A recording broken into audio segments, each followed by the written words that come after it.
Good morning students. आज हम लोग पढ़ने जा रहे हैं fresh water fish culture paper 1 का chapter number 5 fisheries survey and statistical method. तो ये चैप्टर हमने स्टार्ट किया था।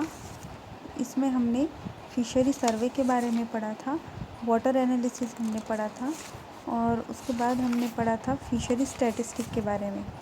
तो ये जो हमारा टॉपिक है compilation and tabulation of data, ये इस चैप्टर का लास्ट टॉपिक है। तो आज हम लोग पढ़ेंगे compilation and tabulation of data. तो कंपाइलेशन मीन्स कलेक्शन और उसका टेबुलर फॉर्म में हम लोग जब कन्वर्ट करते हैं तो उसके बारे में हम लोग ये पढ़ने वाले हैं। तो स्टार्ट करते हैं। Collected data is classified in some compact और orderly form for further study. तो जो हम लोग जो डेटा कलेक्ट करते हैं, ठीक है, कलेक्शन ऑफ डाटा हमने पढ़ा था। तो जब हम लोग डाटा कलेक्ट करते हैं तब उसको हम लोग एक कॉम्पैक्ट फॉर्म में लिख के रखते हैं या फिर बना के रखते हैं, ग्राफिकल रिप्रेजेंटेशन वगैरह।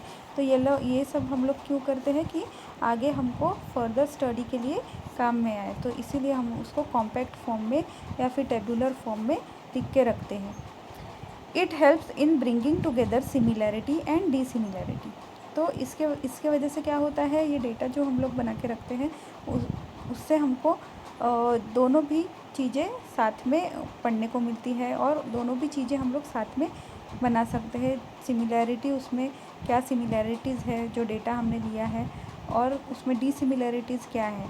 जैसे अगर कंपैरिजन अगर हम लोग कर रहे हैं किसी दो चीज़ की, समझो फिश कल्चर इन या फिर fish catch in one pond and in another pond. तो दो पॉन्ड का अगर हम लोग डेटा ले रहे हैं कि कितना प्रोडक्शन हो रहा है हर एक महीने, तो उसमें हम लोग दोनों के बीच का डिफरेंस देख सकते हैं।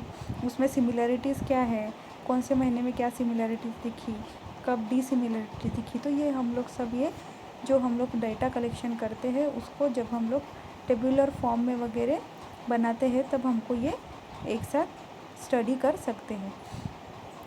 It provide ready information for drawing conclusion from it. तो जो डेटा हम लोग कलेक्ट करते हैं उससे हमको क्या मिलती है, उसके ऊपर से हम लोग कंक्लूजन फॉर्म कर सकते हैं। Data classified qualitative and quantitatively. तो डेटा को क्लासीफाई कर सकते हैं हम क्वांटिटेटिवली और क्वालिटेटिवली भी। After compilation data is presented in a suitable form like table, diagram and graph etcetera. तो कंपाइलेशन के बाद जब हम लोग डेटा कलेक्ट कर लेते हैं उसके बाद हम लोग उसको प्रेजेंट करते हैं in a suitable form like tables में हम लोग बना सकते हैं। फ्रीक्वेंसी टेबल्स आते हैं, स्टैटिस्टिक में आपने पढ़ा होगा। डायग्राम्स आते हैं, ग्राफ्स आते हैं।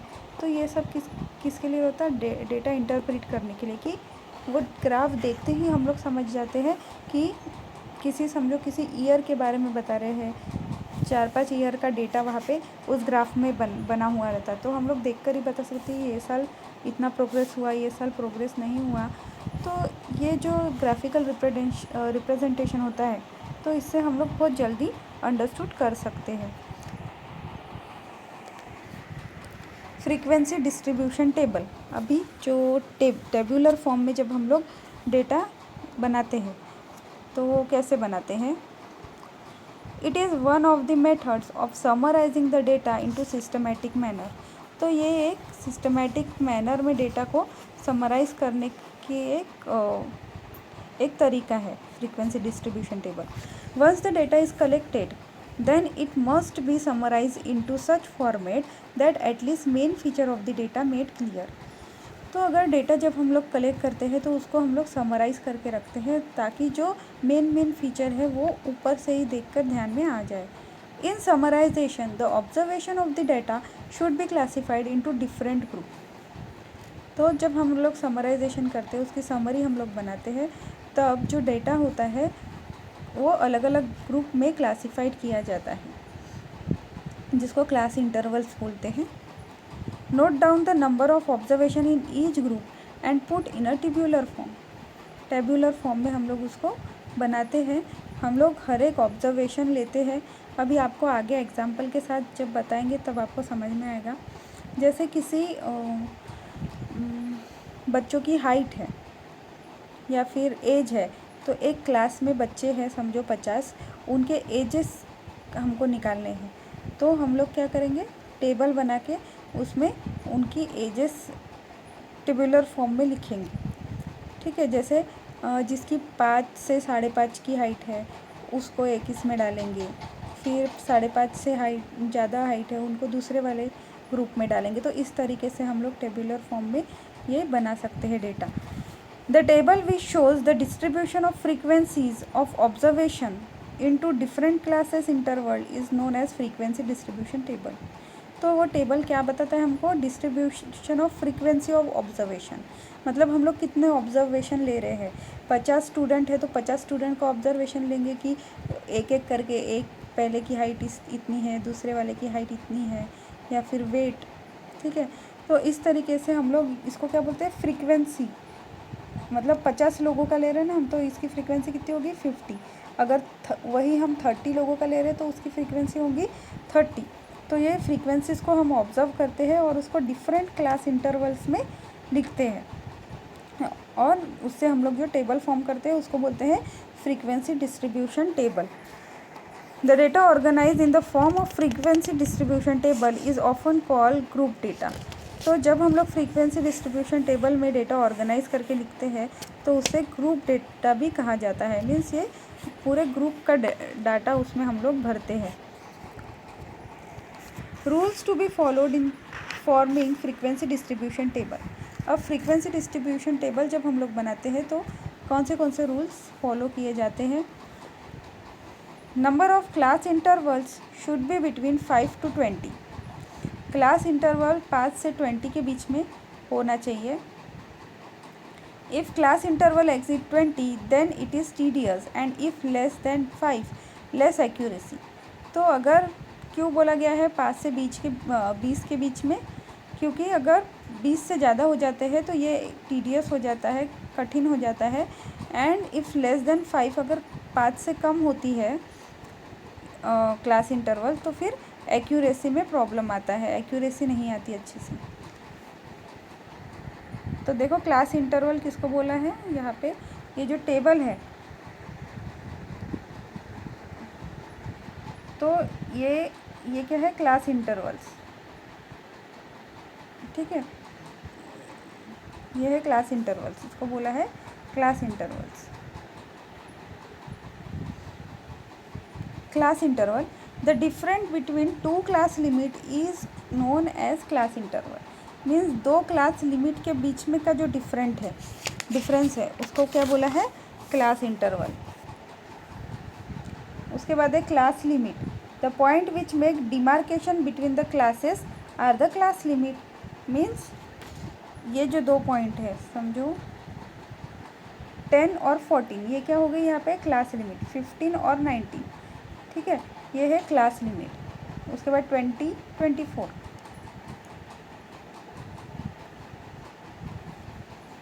उसके बाद range, it is the difference between 2 values that is interval between the largest and smallest value. Range किसको बोलते हैं, देखिए यहाँ पे रेंज निकाली है। तो यहाँ पे जो सबसे बड़ा नंबर है 49। ठीक है, यहाँ पे ये जो हमको नंबर्स दिए हैं तो इनमें सबसे बड़ा नंबर है 49 और सबसे छोटा नंबर है इसमें 11। तो जब हम लोग 49 में से माइनस करते हैं 11 को तो जो हमको मिलता है वैल्यू उसको क्या बोलते हैं, रेंज। ठीक है, it is the difference between 2 values that is interval between the largest and smallest value. अभी हमने क्या लिया उसमें कि सबसे लार्ज वैल्यू लिए 49 और स्मॉलेस्ट वैल्यू लिए 11। तो ये क्या हो गया, इसको बोलते हैं range. Class interval of equal size should be use. तो क्लास इंटरवल हम लोग इक्वल साइज़ का लेते हैं। ठीक है, जो हम यहाँ पे इंटरवल ले रहे हैं, देखो 10, 14, फिर 15 और 19, दोनों का गैप देखो 10, 11, 12, 13, 14, 5 का गैप है। 15, 16, 17, 18, 19, तो बराबर इक्वल लेना है हमको class intervals. Open and class interval should not use. तो जो हमने लिखा है यहाँ पे देखो, मतलब ओपन एंड हम लोग ले रहे हैं 14 से नहीं ले रहे, हम लोग क्या ले रहे हैं 15 के 14 के बाद का ले रहे।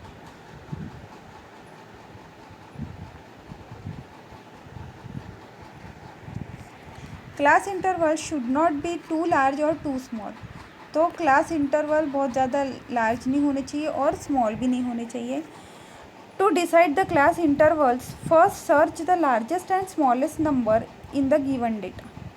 तो हमको अगर डिसाइड करना है क्लास इंटरवल कितना होना चाहिए, तो हमको क्या लेना है, लार्जेस्ट नंबर लेना है, जो डेटा हमको मिला है उसमें सबसे लार्जेस्ट नंबर और स्मॉलेस्ट नंबर लेना है।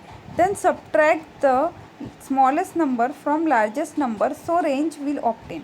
तो जब हम लोग सब्ट्रैक्ट करेंगे स्मॉलेस्ट नंबर को लार्जेस्ट नंबर से, तो हमको क्या मिलेंगी, रेंज मिलेंगी। ये देखो यहाँ पे 38।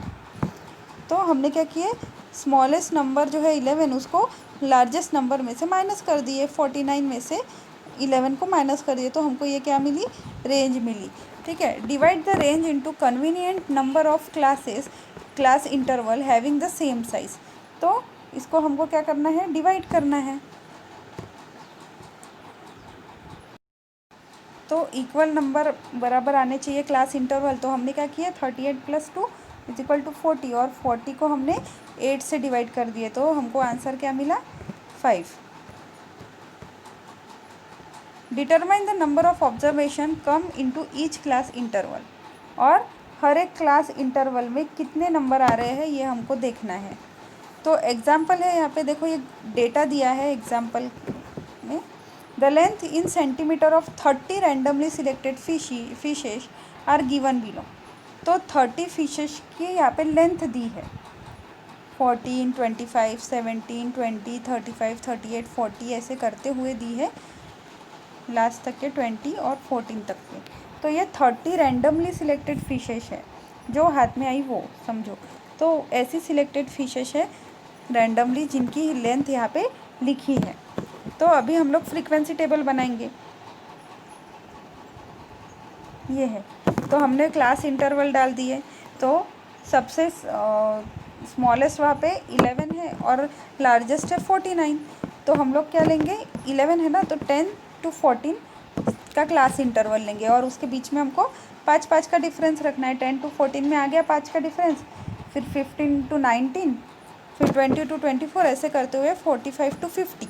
तो 49 तक के लेंथ दी है वहाँ पे, तो इसलिए हमने 50 तक लिए। अगर उससे ज़्यादा लेंथ होती तो हम और बढ़ा देते, 51 to 55 इस तरीके से। तो ये हो गया class interval, length in centimetre. फिर अभी मार्किंग, यहाँ पे मार्किंग कैसे करते हैं, 10 और 14 के बीच में कितनी नंबर्स यहाँ पे आ रहे हैं, मीन्स लेंथ आ रही है। ठीक है। तो 10 और 14 के बीच में देखो कौन सा आ रहा है, 1, 2, 3। तो 3 हमको मिल गए। तो हम लोग टेबल में लिख देंगे, मार्किंग कर देंगे इस तरीके से, 1, 2, 3। ठीक है। और फिर फ्रीक्वेंसी ऑन द फिश, तो ये हम लोग नंबर में यहाँ पे लिखेंगे 3। ठीक है। अभी नेक्स्ट देखते हैं 15 to 19 के रेंज में। 15 to 19 के रेंज में कौन सा आ रहा है, यहाँ पे 15, 17, ये 1,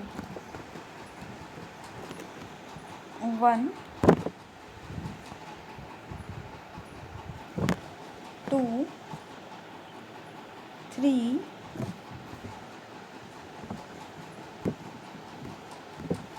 4। तो 4 नंबर को हमको मिल गया 15 to 19 के रेंज में। तो हम लोग ने यहाँ पे डाल दिए 1, 2, 3, 4 इस तरीके से, और यहाँ पे लिखेंगे 4। तो उसी तरीके से हम सब फाइंड आउट करेंगे, मार्किंग करेंगे। 20 to 24 के बीच में लेंथ लेंगे, तो वहाँ पे कितनी आ रही है, 5 है। यहाँ पे फिर हम 5 लिखेंगे। 25 to 29 के बीच में जो लेंथ है वो कितनी हो रही है, 6। तो इस तरीके से लिखते हैं। अगर 6 है, 1, 2, 3, 4, 5 और एक 6, इस तरीके से लिखा जाता है। अगर 5 है तो 1 2 3 4 और ऐसी लाइन, तो ये माना जाएगा 5। उसके बाद 30 to 34 के बीच में भी 5 है, 5। 35 तो 39 के बीच में है 4। फिर 40 to 44 के बीच में है 2 और 45 to 50 के बीच में 1। तो अभी मिल गया हमको ये लेंथ मिल गई। हमने सारे फ़िश की नोट डाउन कर ली कि कितने फ़िश कितनी लेंथ में आ रही है। अभी हम लोग फ्रीक्वेंसी ऑन द फिश लिखेंगे। तो बराबर इसको हम लोग नंबर में लिख रहे हैं। ये 3 डंडियाँ यहाँ पे जो दी है उसको 3 4 फिर 5 फिर 6 फिर 30 और 34 के बीच में 5 फिर 35 और 39 के बीच में 4 40 और 44 के बीच में 2 और 45 और 50 के बीच में 1। अभी यह है क्यूमुलेटिव फ्रीक्वेंसी। क्यूमुलेटिव फ्रीक्वेंसी क्या रहती है? क्यूमुलेटिव फ्रीक्वेंसी मीन्स पहले हम लोग लिखेंगे जो हमारी आई 3, ठीक है। फिर कितनी आ रही है? 4 फिशेस है जिनकी लेंथ 15 से 19 के बीच में है। तो 3 + 4 कितना होगा? 7। तो हम लोग नीचे वाले टेबल में 7 लिखेंगे। फिर बाद में 20 to 24 के बीच में है 5 फिशेस है। तो इसमें हम लोग प्लस करेंगे 5। 7 में 5 प्लस किया तो कितना आएगा? 12। तो ये जो है हम लोग इसमें ऐड कर रहे हैं। फिर 6 में 12 ऐड करेंगे तो 18 आएगा। फिर 18 में 5 ऐड करेंगे तो 23, 23 में 4 ऐड करेंगे तो 27, 27 में 2 ऐड करेंगे तो 29, 29 में 1 ऐड करेंगे तो 30। इस तरीके से ये क्यूमुलेटिव फ्रीक्वेंसी लिखी जाती है। अभी देखो cumulative frequency. The frequency which is calculated by adding the frequencies successively together in such a way that each class include all the lower and upper classes depending upon the range from which accumulation start is called cumulative frequency। जो अभी हमने देखा, तो इसमें क्या बोल रहे हैं, कैसे कैलकुलेट की जाती है? by adding frequency successively together in such a way that each class include all the lower and upper classes। ठीक है, तो जो लोअर मीन्स उसके पहले वाली जो क्लासेस है जो हमने लिखी है वो ऐड कर रहे हैं हम नई वाली फ्रीक्वेंसी में। तो हमको क्या मिल रही है? क्यूमुलेटिव फ्रीक्वेंसी मिल रही है। उसके बाद है graphical and diagrammatical representation of the data. अभी ग्राफिकल, अभी तो हमने टेबुलर फॉर्म में देख लिया कि डाटा मिलता है तो हम किस तरीके से लिखते हैं। अभी हम लोग देखेंगे ग्राफिकल और diagrammatical representation of data. Presentation of data through diagram is called pictorial chart और pictogram.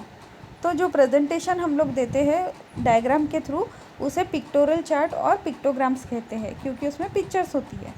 Picture representation of data gives precious information at the glens. तो जो पिक्चर रिप्रेजेंटेशन होता है, जैसे कि ग्राफ मान लो, बार डायग्राम मान लो, तो इससे हमको क्या मिलता है?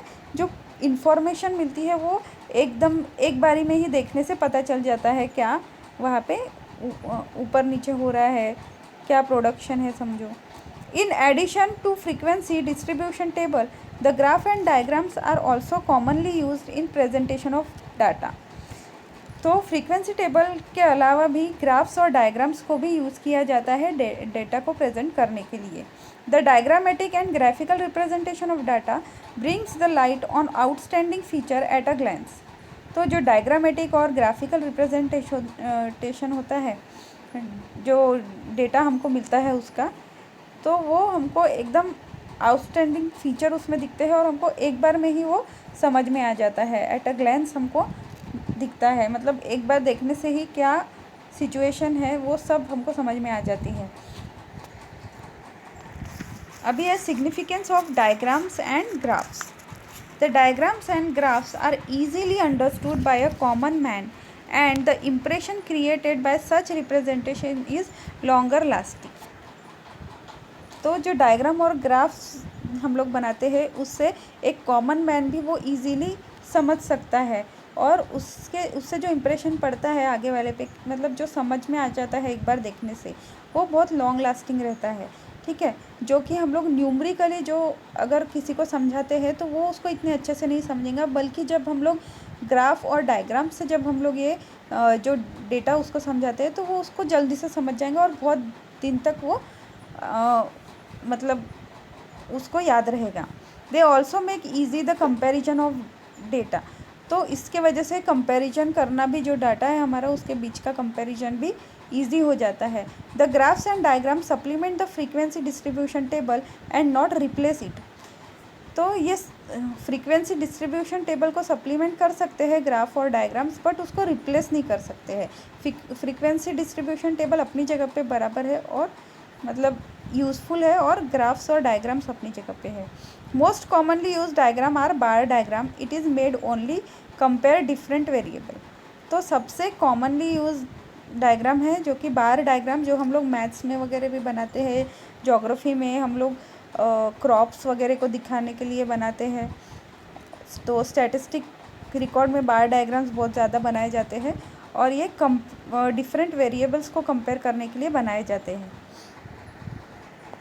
Geometric chart, when two or more variable need to be compared, this method is best method for representing the data in the easiest manner। तो ज्योमेट्रिक चार्ट जो होते हैं हम कब बनाते हैं, जब दो और दो से ज़्यादा वेरिएबल्स हमको कंपेयर करने होते हैं, तो इससे हमको बेस्ट रिजल्ट्स मिलते हैं और हम अच्छी तरीके से उसको रिप्रेजेंट कर पाते हैं, और ये एक ईजीएस्ट मेथड है। तो सबसे पहला है सिंपल बार डायग्राम। तो जो बार डायग्राम है इसमें भी 2-3 टाइप है। तो सिंपल बार डायग्राम हम लोग देखेंगे। It consist of bars of equal width with length proportionate to the value of variable और कैरेक्टर अंडर स्टडी। तो ये जो सिंपल बार डायग्राम होते हैं उसमें हम लोग क्या बनाते हैं, बार्स बनाते हैं। इक्वल विड्थ उसकी इक्वल होती है, बट जो लेंथ होती है तो वो वैल्यू के हिसाब से होती है। हम लोग जो ग्राफ बनाते हैं उसकी अगर वैल्यू के हिसाब से हम लोग वो बार उतना बनाते हैं। बार्स में भी ड्रॉन आइदर हॉरिजॉन्टल और वर्टिकल। बार एक तो हॉरिजॉन्टल में भी बना सकते हैं हम लोग, वर्टिकल्स भी बना सकते हैं। These bars are simple to draw and are very effective to compare the different value. तो ये जो बार्स होते हैं वो बहुत सिंपल होते हैं बनाने के लिए और इफ़ेक्टिव होते हैं जब हम लोग डिफरेंट वैल्यूज़ को कंपेयर करते हैं तब। तो यहाँ पे एग्जाम्पल दिया है तो उससे आपको अच्छे से समझ में आएगा। Following data represents the sales of the fish in Bombay from 1970 to 1985 represent the data by bar diagram. तो अभी यहाँ पे सेल दिखाया गया है बॉम्बे में फ्रॉम ईयर 1970 टू 1985। तो इसके बीच में सेल में क्या फ़र्क आया है, तो ये जो डायग्राम है उससे हमको समझ में आएगा।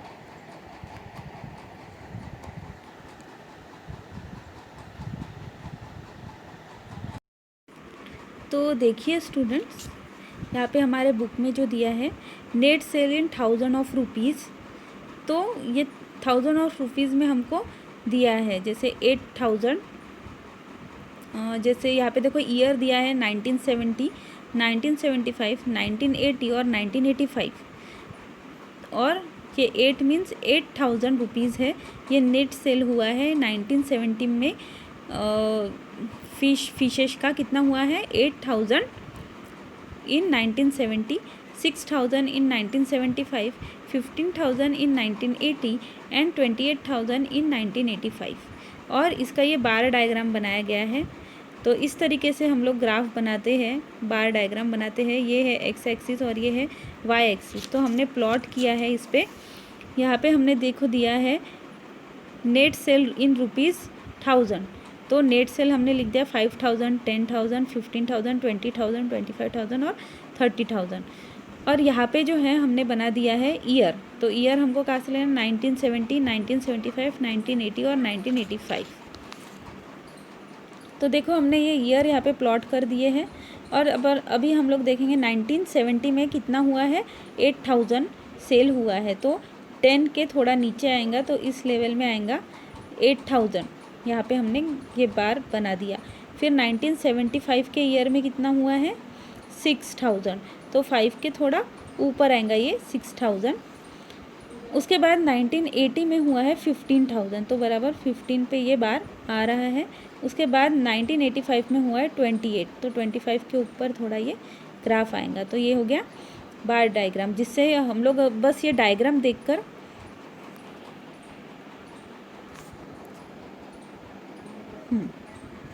तो ये डायग्राम देखकर हम लोग पता कर सकते हैं कि कौन से ईयर में कितना ये उतार चढ़ाव इसमें हुआ है। इसके बाद में हम लोग पढ़ेंगे मल्टीपल बार डायग्राम और कंपोनेंट बार डायग्राम, उसके बाद पाई डायग्राम।